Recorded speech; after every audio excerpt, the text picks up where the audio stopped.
გამარჯობათ მეგობრებო. ყველას მოკითხვა ბედნიერება, სიხარული და კარგი განწყობა. ჩვენ გავაგრძელოთ ჩვენი რუბრიკა ფული და სად გავჩედით? სოხუმის დაცემის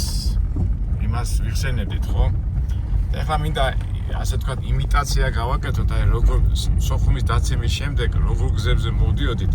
კოდორის ხეობას უყვებოდ აუყევით, ხო? იქ წებებდა ჩხალთა აჭარა და საკენამდე და ნენელა მიუყვეთ. რატო წამოვედი ასე? აი საქართველოს ხო რა ლამაზი ქვეყანაა და კოდორის ხეობას ულამაზესი ადგილია. იქ უნდა იმოგზაურო ყოველთვის დასასვენებლად, რაც ბუნება გაძლევს და რაც უნდა დატყვე მაგ სილამაზე და ჩვენ კიდე ფათაიცან ელა გადავიდე. აი კაც ახლა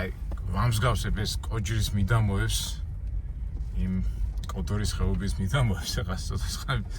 ხო იცი ჩვენ ცოტა შემოქმედი ხალხი ვარ და მინდა რომ წარმოდგენა შეგექმნათ რა ადგილებში მივდიოდი და არა მანქანით, არამედ ფეხით. და იმის მაგალითად რომ დამტკვარიყავით ამ სიტყვის სილამაზით, ბუნების სიხალისით, ბედნიერებით თან ისეთი სექტემბრის ბოლო იყო. აგვისტოს არავის არ ეცალა, ეს გზა იყო ფეხით გასავლელი. ასე მიუყვებოდით სოფლებს, კოდორის ხეობაში როგორც მახსოვს არის მგონი 7 თუ 8 სოფელი. ასე მიუყვებოდით და მერე მივადგეთ ალპურ ზონას. საკენი იყო ბოლო დასახლება და საკენს რო თავდება ეს სოფელი, მერე მიუყვება აღმართს რა და აი რაღაცად მივამსგავსე რა და მინდა რახან მოგონებაზე ვარ გადასულები. რაღაცნაირად მოგონებაში გადავერთოთ. აი ბუნება, კოჯრის ბუნება მაგის საშუალებას გვაძლევს. აი ხა ვინც კოდორის ხეობაში ცხოვრობს, ის სვანები, ის გმირის სვანები. რომელიც ასე ვთქვათ, არ მინდა ეს სიტყვა თქვა, მაგრამ გამოყარეს და თავის სამშობლოში ვერ მედია. ალბათ ვინც უყურებს ამ კადრებს, ახსენდება თავიანთი ისჩოვლიური კუთხეები. ჩათვალეთ, რომ საკენი დავამთავრე და მივდივართ ქედზე. მაღლა. უნდა გადავიდეთ ჭუბერის მხარეს, მაგრამ სამ ჭუბერამდე გადავალთ 160 კილომეტრი ალპური ზონაა გადასასვლელი.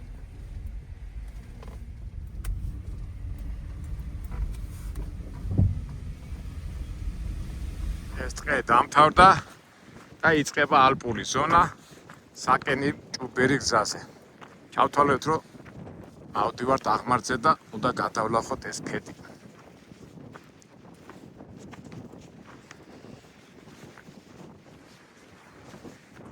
ესე იგი, ჩამოვედით იმ ფუნიკულიოზე, არის 26 სექტემბერი. შევანაძე გავიდა თბილისში და უკვე აფხაზურ სულით არის ჯარმა აიღო რკინიგზის სადგური. ფაქტურად რკინიგზის სადგურს რო იღებ, ფაქტურად ჩათვალე რომ სოხუმი აღებულია,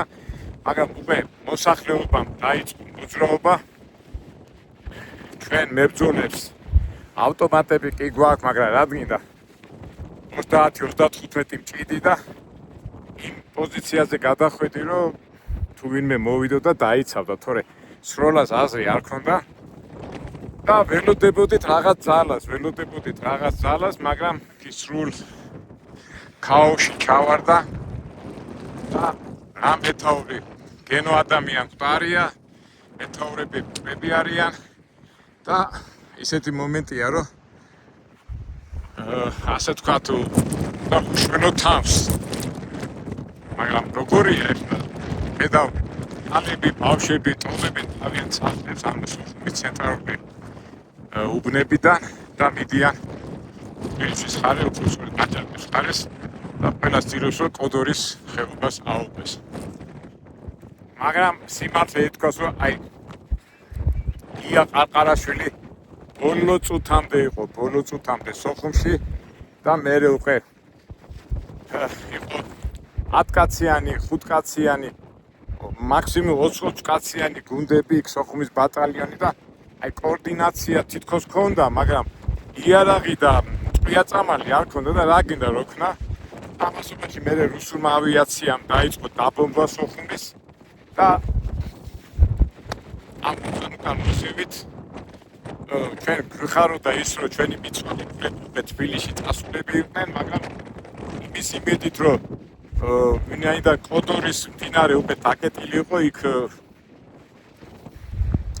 როგორ გითხრათ, აი ჩვენ გვეუბნებოდნენ რომ ზვიადისტები არ უშვებდნენ ოჩამჩირის ხარეს და მთელი იმედი ქონდა რომ კოდორის ხეობიდან ასეთი შემოწმლითი წრის აი რუტას რო შეხედოთ ესე იგი უნდა წასულიყო სილიეთით იქ ხაიში ჭუბერი და იცით საკენიდა და აი კოდორის ხეობიდან უნდა შემოსულიყო სოხუმში ჯარი და ამის იმედი ქონდა. უკან დასხებით როგორ გითხრათ ვცდილობდით რომ ეს ტოლვილები ხომოდიან ეს ქალები ბავშვები ელასტიკისკენ ესე და ვუყურებდით ჩვენ. ასე მივედით ელასტიკიდან აჭარბა გადასახადი ესე იგი ეტაპი ვერ წახვიდოდი, იმიტომ რომ ისში რომ იქ ზვიადისტები არ გაგვიშვებდნენ და ყველა მთელი ეს მოსახლეობა წავიდა მასხი მაჭარბის ხარეს კოდორის ხეობას მიუხედავად. ასე უკვე მაჭარბის შესახვევთან უკვე ფაქტურად სოხუმი აგებდა. ეს ხდება ადრები ეს ხდება ესე იგი შვიჩი მიადგა ჯარი შარტავად ადრები გექნება დანახი დაიქში ჩვენ კი ვიყავით კელასში, მაგრამ ეს შარტავა ჯული შარტავამ არ დატოვა ის მინისტრთა საბჭოს შენობა შენობა ეს ადრები გავცელებულია რომ შარტავა და მე ის ორდა გაბისკირია იყო კიდე მე იმათმა არ დატოვეს და იქ მე რომ დააპატიმრეს მე 2-3 საათში ადგილზე დახვიდეს. ამასობაში უკვე ეს რომ აიღეს და ჩვენ უკვე მერხეულში გავჩედით როგორ მახსოვს და რაღაც 5-6 საათი უკვე მოსაღამოვდა და ჩვენ ხედავდით სოხუმში გამარჯვების სალუტს როგორ შეიმოქმედა. აფხაზური ჯარი ეს რუსულ-აფხაზური ჯარი და მაჭარკაში მერხეულიდან არ გადმოუკლეს იქ აჩერდნენ ცოტა უკვე როგორც ვიცით რანდისკენ წავიდნენ, მაგრამ აქეთკენ არ მოდიოდნენ და ჩვენ 5 დღე გავჩერდით მერხეულში. ეს ფორმიანი ავტომატიანი ბიჭები 400-500 კაცი ვიყავით და კიდევ იმედი ქონდა რომ კოდორიდან, წებედიდან, ჩხალთიდან და იქიდან მოვიდოდა ჯარი და წამედგა 5 დღე ვიყავით. 5 დღე ვიყავით. იქ პატარა საჭმელი რაღაცა საჭმელზე ვიფიქრობდა, მაგრამ მოსახლეობა კი იყო წასული და მერხეულში ნათესავები პალიჩავების ოჯახში ვიყავი ერთი გაჩერებულებით ჩვენ სხვა ჯარისკაცებით და უკვე 5 დღის შემდეგ უკვე აზრი აღარ ქონდა და უკვე ინფორმაცია მოგვივიდა რომ აფხაზური ჯარი წამოვიდოდა მერხეულისკენ. რა გინდა რო ქნა ერთი ავტომატი გიკავია და ერთი 20-25 ტყვია და მე ყველანაირი იმედი რომ გავწვრეთ შევტიათ და წავედით კოდორის გზით მივუყევით საკენის გზას. არ ვიცი მეგობრებო როგორ აღწერო რა მდგომარეობაში ვიყავით, მოსახლეობა მოდიოდა მანქანა ყავდა ის ცოლშვილები ბარგი ქონდა დალაგებული და აი მოსახლეობას მივხვდებოდი ჩვენ ჯარისკაცები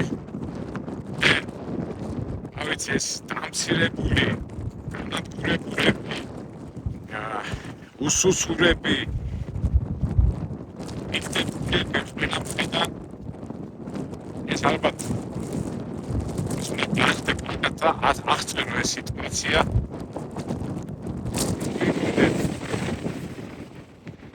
აი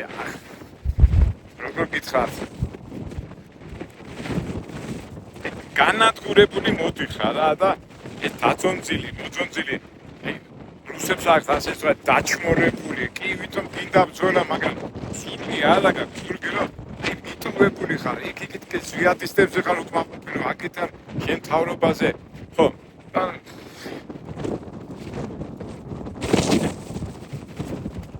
საშინელ მდგომარეობაში ვიყავით. გავჩერდით.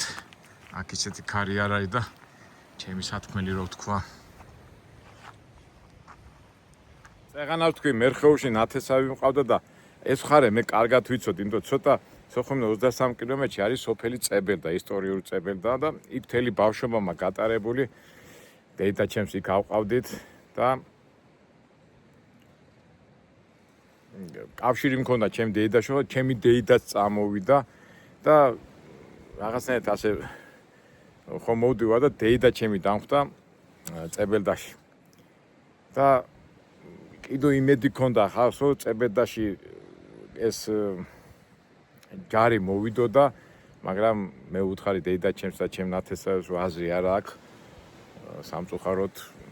არ მგონია ჯარი მოვიდეს და ვუთხარი მეთქი დეიდა მოდი წავიდეთ. აზრი არ აქვს აქ დარჩენას და ძალიან ინაღლა დეიდა ჩემ არ უნდა და უკვე იცოდა რომ ამ თავის საყვარელ კუთხეს ვერ ნახავდა და ეს წინასწარმეტყველება ჩემი დეიდა შვილები ტოლები ანუ სოხუმელები რამდენი უკვე თითქმის 33 წელია გასული და ის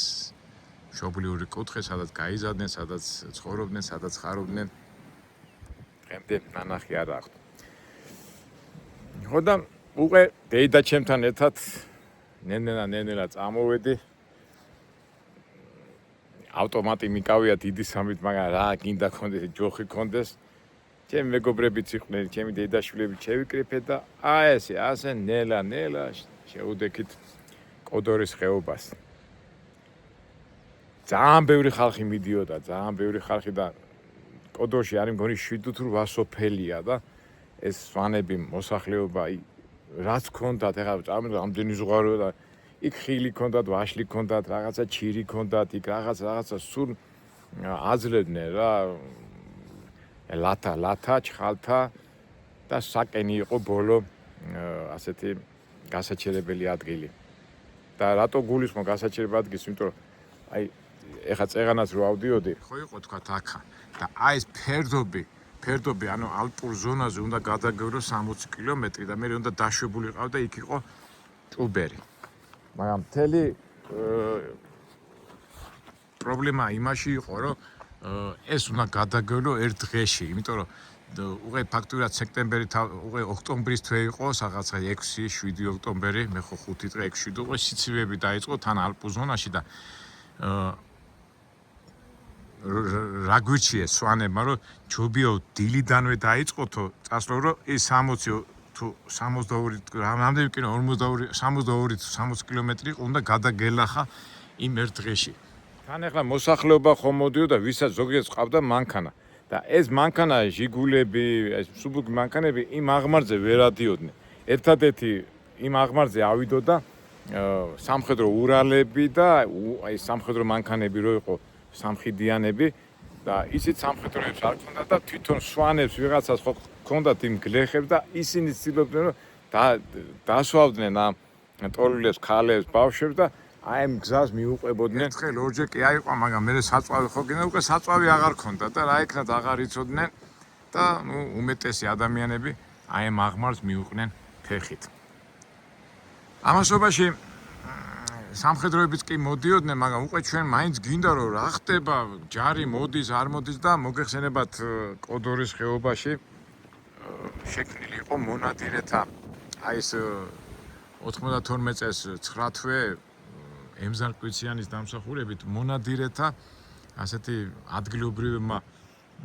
მებრძოლმა ბიჭებმა შექმნეს ეს სამხედრო როგორ ვთქვათ ჯგუფი და აკონტროლებდნენ მთელ კოდორის ხეობას და იქ მიდიოდა საუბარი რომ ემზარ მოდი რა შევიკრიფოთ რაღაცა გავჩედეთ და მეც პირადად რა ვიცი ძალიან მაგარი კაცია ეს ემზარა კი სვანია მაგრამ პირდაპირ კაცია და მაშინ მახსოვს ჩვენ ბიჭები მივედით და ჩვენც ახავართ აქა და არა აზრი არ აქვს თუ დაგჭირდებათო მერეო დაგიკავშირდებითო ამათ ისედაც მივხედავთ აქ ჩვენ სვანებს არ შემოუშვებთ თუ არ შემოუშვებთ სვანებს თო ასეთი ის ქონდა და ეხლა ვიფიქრე დავჩე, მაგრამ მე რო გავაანალიზე რა ვქნა ეხლა, აზრი არ ქონდა, იმიტომ რომ ფაქტურად მან აი რა მახსენდება კიდე იცით ესე იგი აქვია იმას სანო ომი იყო უკვე შევანაძე ევაჭრებოდა უკვე გრაჩოვი და ელცინი ეუბნებოდა რომ შევწყვიტავთ ომსო თუ თქვენ დათანხმდებითო SNG-ში შესვლაზეო და შევანაძემ არ დათანხმდა და ამიტომ ბოლო იმიტომ რომ უკვე გუმისთაზე რო წამოვიდა ეს რუსული ჯარი მან და მერე გავიკრა ხო იცი ომიანობის დროს შენ ხო არ იცი და ეს ვაჭრობა მიდიოდა რომ რუსები ეუბნებიან ჩვენ გავჩერდებით ოღონდ ერთადერთი თუ SNG-ში შემოხვალთო და შევანაძემ არა უარი უთხრა თუმცა კი უნდა და ამ ქართული მოსახლეობის ეშინო და თან პარალელურად თუ გახსოვთ აი ვისაც ისტორია ახსოვს 93 წლის აი მაგ სექტემბერში რუსეთში თეთრი სახლი რო არის იქ მოხდა გადატრიალება ელცინის მოშორება უნდათ ელცინი დემოკრატად რო უნდათ ისევ გკპჩ-ს იმაში იმ დონემდე ვერ მიდიოდნენ მაგრამ მაინც გადატრიალება იყო ჯარმა დასხო იმ თეთრ სახლს და ნუ რაღაცნაირად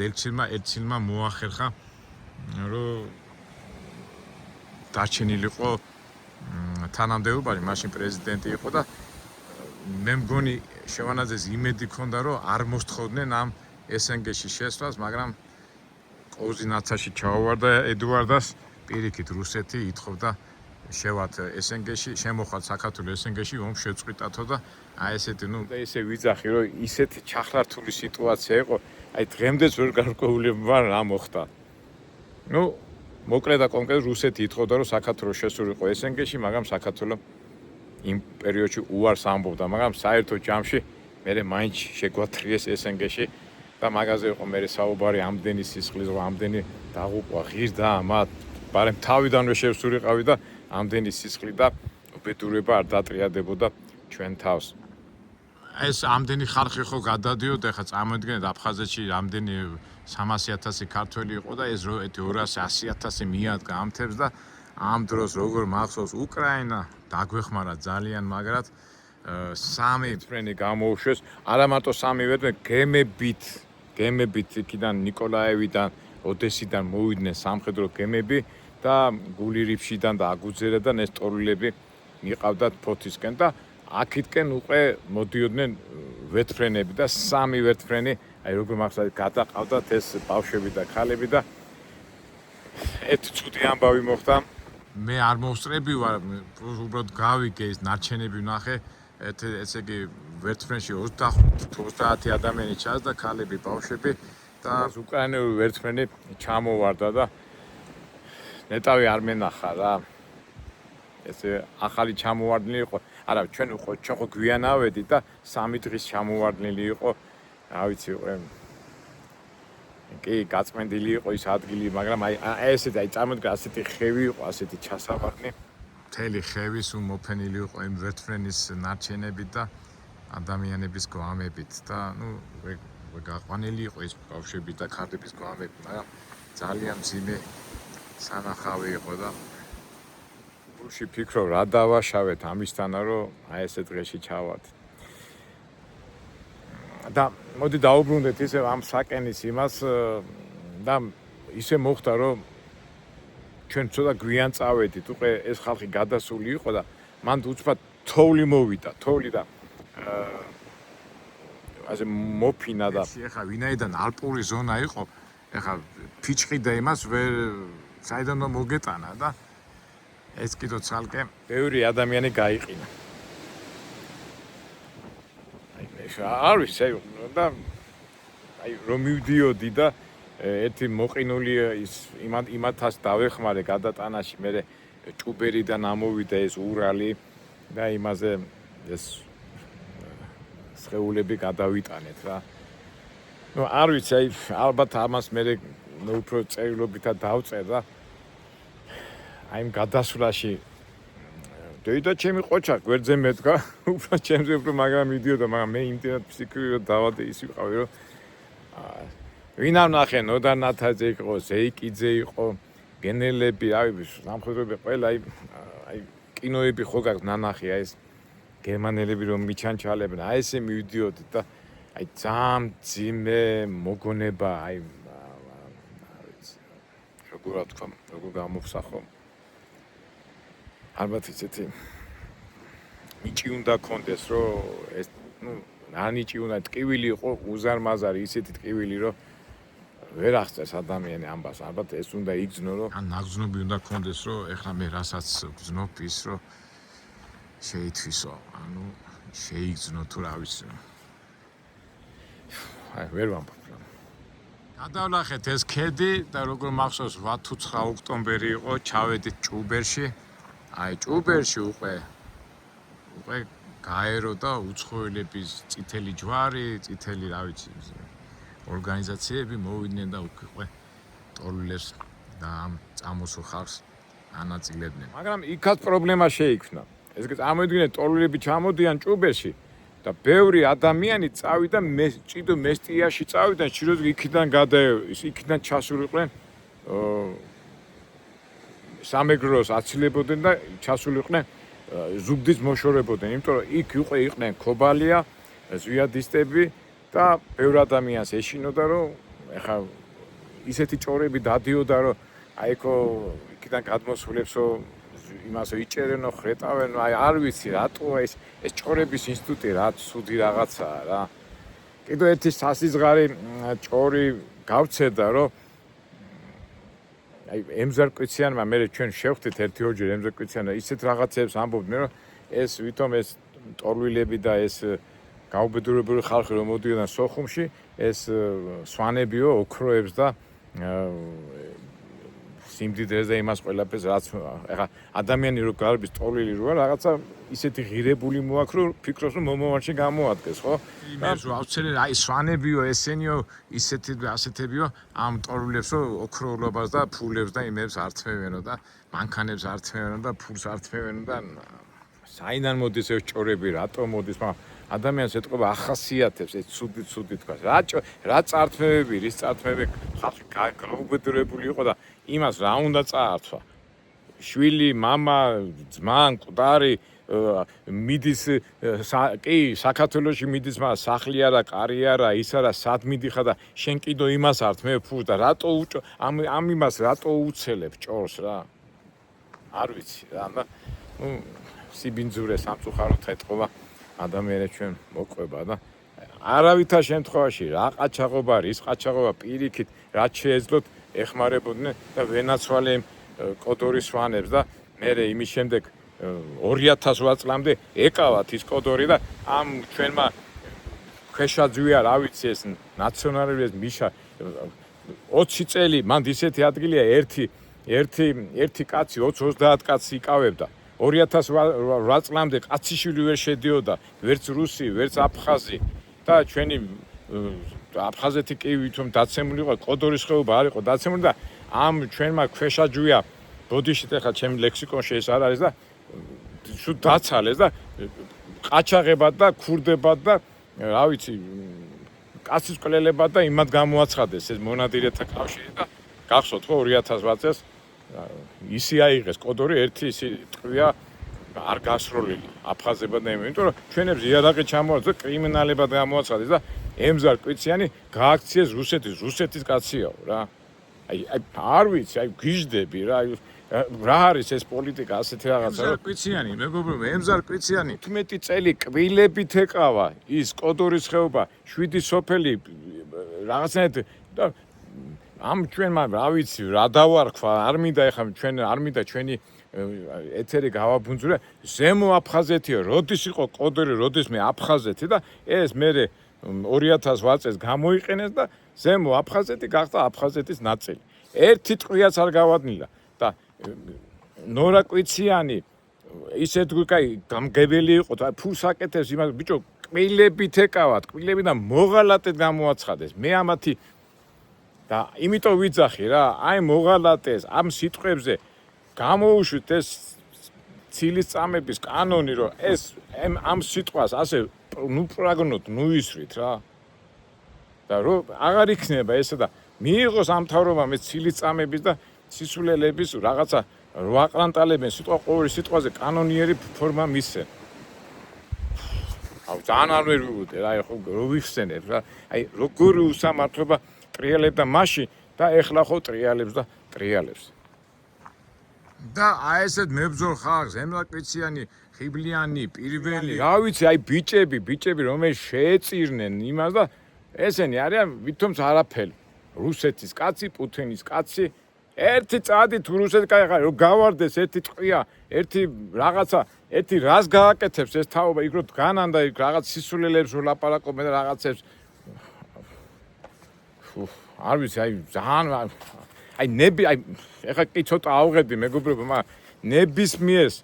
გვარმაგიდასთან ტელევიზიის წინ დავდგები დავждები და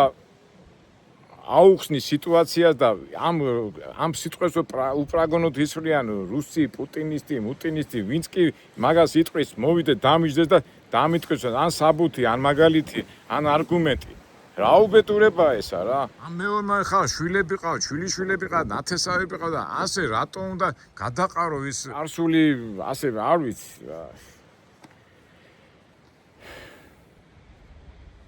ადამიანებს ამხელა ენერგია დახარჯული, სიკვდილი აქვს დახარჯული, სიცხლეა დანთხეული და ადამიანები ვინც შევესწარეთ ამ რუსულ აგრესიას, რუსულ ბუნებას, ამ რუსულ რაღაც ორომტრიას და ჩვენ რო ვიძახით რომ ერთადერთი გამოსავალი ამ დღევანდელი პრობლემის არის რუსეთთან უნდა ილაპარაკო 100 წელი ვერ მოუგებ და ამაზე ვინც ამ აზრი არის, ვინც ამ ამბობს იმაზე ეძახიან მოღალატეები, იმაზე ეძახიან რუსოფილები და იმაზე ვინც აი სისხლით მოიტანეს და სისხლით აი ანთხევდნენ მიწას და ისე იცავდნენ სამშობლოს ხო და ისინი რომელიც 20 წელი 15 წელი კბილებით იცავდნენ ისინი მოღალატეები არიან და ესენი ვინ ჯიპები და რაღაც ევროპა და იმი და ეს არის რა ქვია პრადვინუტი ქართველები ისინი მაგრები არიან ბოდიშით მეგობრებო მართლა ნერვები მომეშალა და აი უსამართლობა რაც გრძელდება დღემდე რა და არ ვიცი რა მე ყოველთვის ზათავარ ნებისმიერ დაუჯდე ამ ნებისმიერ საკითხში ველაპარაკები და ყველაფერს დავარქვა თავის სახელი და ეს სისულელი და რაღაცეები რაც ტრიალებს ჩვენ სამყაროში არ უნდა ტრიალებდეს ჩვენ ამ პატარა ქვეყანაში ზემოთ გავიდეთ ცოტა გავნიავდეთ უბრალოდ რატო დავდვა რომ აი თითქოს იმიტაცია მინდა გაჩვენოთ აი როგორ აღმართებზე მოვიდიოდით ამ ალპურ ზონაში უბრალოდ ეს ხარი რო არის სადაც ღერადობა ცუდია და ჭუბერის შემდეგ ჭუბერში გავჩედით ორი სანამ ცოტა მე ჭუბერიდან მეუღე წავედი ზუგდიდში ჩემ ნათესავებთან არანაირი შიში არ მქონდა არც ქობალიაში არც ზვიადისტებიც იმიტომ არ ვიმსახურებდით არაფერი ისეთი ჩვენი მხრიდან ზედმეტი არ ყოფილა და მე უკვე ზუგდიდიდან წამოვედით მატარებელი როგორ მახსოვს სამტრედიასთან ჯიხაისთან იქით იდგა სამთავრობო ჯარი აქეთ ზვიადისტები და ისევ და ესე სამარცხინო სიტუაციაზე ქართველები ერთმანეთს იარაღით უპირისპირდებოდნენ კაც მე ცოტა ვიღერვე, მაგრამ უკვე ხელი ჩავიკნი და 10 ოქტომბერს ჩამოვედი თბილისში. ზოგადად საერთოდ დეპრესიული ტიპი არ ვიყავი, მაგრამ როგორ მახსოვს, ესე იგი 10 დღე სახლიდან არ გამოსულა. თბილისში კი მეგობრებიც მაკაცები დამხვდნენ, მაგრამ არავის ნახვა არ მინდოდა და ფიქრობ მეთქი დავისვენო. დედა ჩემი გაგიჟებული იყო, ემოციური ქალი იყო ყოველთვის და ხამე ვიღვიწებდი, ვიროდი. ეჩემ მეუნება წამოშვილო ექიმთან წაგეყვანო ექიმთან. არა, მეთქი გამივლის. მეომარ ხალხს ხმიდა რომ მოდიან. ეს დეპრესია, ეს ომები, ეს უსამართლობა, ეს უძლურობა მოქმედებს ხოლმე რა, აი ვინც ომშია ნამყოფი და რაღაც პერიოდი მჭიდრობ ერთი მეგობარი მყავს, მეგობრის გადაეცვალა ჩემი მეზობელი, ეს ნაუმარია და კაკო დაწნადი დაისვენე და ყველაფერი გადაგებისო და ნენერა გამოვედი მდგომარეობაში და ამასობაში რა ხდებოდა პოლიტიკურ სიტუაციაში ზვიადიური ჯარი ეს უკვე ქართული ასე ვთქვათ ეს პუჩისტები ძალიან დაუძრულებული იყო, თუმცა სამტრედია ჯიხაისთან მაინც იბრძოდნენ და უკვე ზვიადისტების ჯარი წამოვიდა ქუთაისისკენ. ამას მე გეუბნებით უკვე რასაც ტელევიზორში უშევთ, მე ეს თქვენ იცით რომ მე ამაზე გიждდებოდი რომ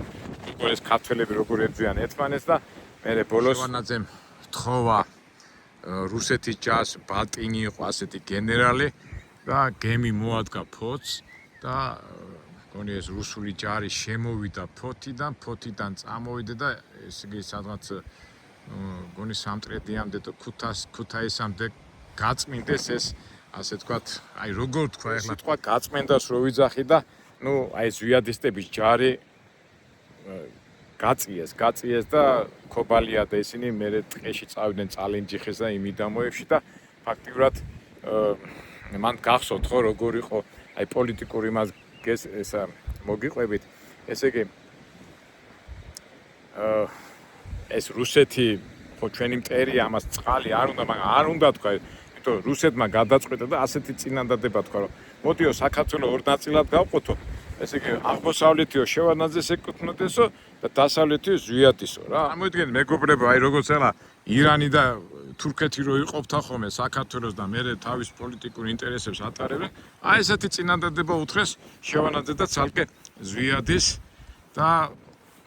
არ ვიცი ახლა ერთ-ერთი ვერსია და მეც ალბათ ვეთანხმები ზვიადი უკვე მოგებაზე მოდიოდა აიღებდა მოუგებდა რა ეხლა ჩვენ ფაქტურად ეს ვიცი ყავით ის ჯარები დეგრადირებული იყო დაფანტულები იყვნენ და აქედან ეს მხედრიონელები და ეს მთელი მე ეხლაც ვიტყვით მაგრამ ეს არ არის რა მე კი ვითომ ვაშკაცები მაგრამ ეს არ იყო ის ხალხი რა ნუ მაგ ამ სიტყვისაც პასუხისმგებელი ვარ ეს მხედრიონელები ებრძოდნენ ამ ზვიადისტებს და ფაქტია რომ მეც ვეთანხმები შევანაძე შეეშინდა რომ დაკარგავდა თავის ძალაუფლებას და გამოიყენა რუსული ჯარი და რუსული ჯარის საშუალებით ეს ზვიადისტები გაწიეს იქითკენ და ფაქტიურად თავისი როგორ ვთქვათ ეს მართლობა შეინარჩუნა ჯარი და ეშენაერთები წავიდნენ სამეგროლის ტყეებში და იმ პერიოდიდან თვითონ ზვიადიც უკვე განერიდა და სამეგრელოს ტყეებში აფარა თავი. მეც ამაშობაში ცოტა უკვე ჯანზე მოვედი, ცოტა უკვე აქ უკვე ეკლესია და სარწმუნოება დამეხმარა. ჩემი კლასელი შოთა ხაჟომია მოვიდა, მოდი ბიჭო, აზე მოდი ახლა, ცოტა აზე მოდი. ასე და წამიყვანეს მე სიონში, იქ შევხვდი საპატრიარქოში პატრიარქს, იმასთან მქონდა საუბარი და რა ვიცი, ძალიან თქვენ გახსოვთ რომ მე პატრიარქთან ძალიან ახლო ურთიერთობა მქონდა ბავშვობიდან ვიცნობდი და ჩემთან ერთად 2-3 მეგობარი ვიჭეკით ვისაუბრეთ და როგორ მახსოვს რომ ცხოვრება არ თავდება, ცხოვრება ყოველთვის გრძელდება და ასე მითხრა პატრიარქმა რომ ეს ყველაფერი გეძლება იმისთვის რომ გაძლიერდე და ხო იცი რომ ყველაფერი მერტის დაშვებაა და აქედან გამომდინარე შენშენებურად რო წვიტავ არ არის სწორი და ფრთების დაყრა და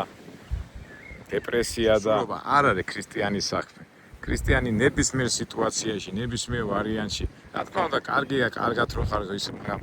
ესე ჩვენი ჯვარია და აი ამ ჯვარზე ქონდა კარგად 2 საათი ერთად ვიჭექით და ტკბილი ღიმილი ქონდა პატრიარქს და ასე რომ შვილო მიხედე საქმე, მიხედე. უფალი ყველაფერს ხედავს და თავარია ჩვენ გაუძლოთ და ჯვარი ვატაროთ ღირსეულად და ჩამიხუტა და გამოვედი და მადლობა ღმერთს რაღაცა ცოტა გამოვედი და უკვე ოქტომბრის ბოლოს უკვე შევდექი ჩვენ ჩვეულებრივ ცხოვრებას და ჩვეულებრივ ცხოვრება რასაც ქვია უბანი, მეგობრები და ბიზნესი, რომელიც მე ყოველთვის მაინტერესებდა და ერთი რამ მოხდა კიდევ რომ იმ პერიოდში ეს რუსული ჯარი ხო შემოვიდა და იმასთან ენგურის ხიდზე დადგა რუსული ჯარი და გაეროს ეგიდით დადგა რუსული ჯარი და ასე თუ ისე დადგა სიმშვიდე, მაგრამ ვაი იმ სიმშვიდეს და იმ სიწყნარეს.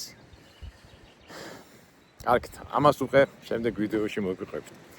ყველას გისურვებთ მეგობრებო, სიყვარულს, ბედნიერებას და არასოდეს არ დაგვიწყებოდეს უფლის ნებები და გზა. ნებისმიერ რაც არ უნდა სიტუაციაში ჩავარდეთ, რაც არ უნდა მდგომარეობაში ჩავარდეთ, ეს ყველაფერი უფლის მიერ არის დაშვებული და უფალი თუ უშვებს ამას, იმ გზასაც გაძლევს, როგორ უნდა გამოხვიდეთ. თავარია ჩვენ დავფიქრდეთ, გავაანალიზოთ და შვიდად მივიღოთ ყველაფერი. კარგით, აბა გემშვიდობებით მეგობრებო, იმედია მომავალ ვიდეოებში შევხვდებით. სულ დამავიწყდა მეგობრებო, ჩვენ შეხვედრა გვაქვს შაბათს 23 მაისს ხაშმის გადასახლებთან ჩვენ კომერციულ ობიექტზე თეთრი სახლი, ანუ ბუფეტი ქვია. და ვისაც უნდა წამოსვლა, პატარა ალაფუშეტი გვაქვს 6 საათზე და ნომერი შეგახსენებთ 599 97 99 05. ამ ნომერზე დარეკეთ, რომ ჩვენ ვიცოდეთ რამდენი ადამიანი მოვა. ვიმეორებ ნომერს 599 97 99 05. ხაშმის ბუფეტში, ბუფეტი და თეთრი სახლი ორივე აწერია ხაშმის გადასახლებთან, გელოდებით 6 საათზე. იმედია საინტერესო და შემეცნებითი საღამო გვექნება.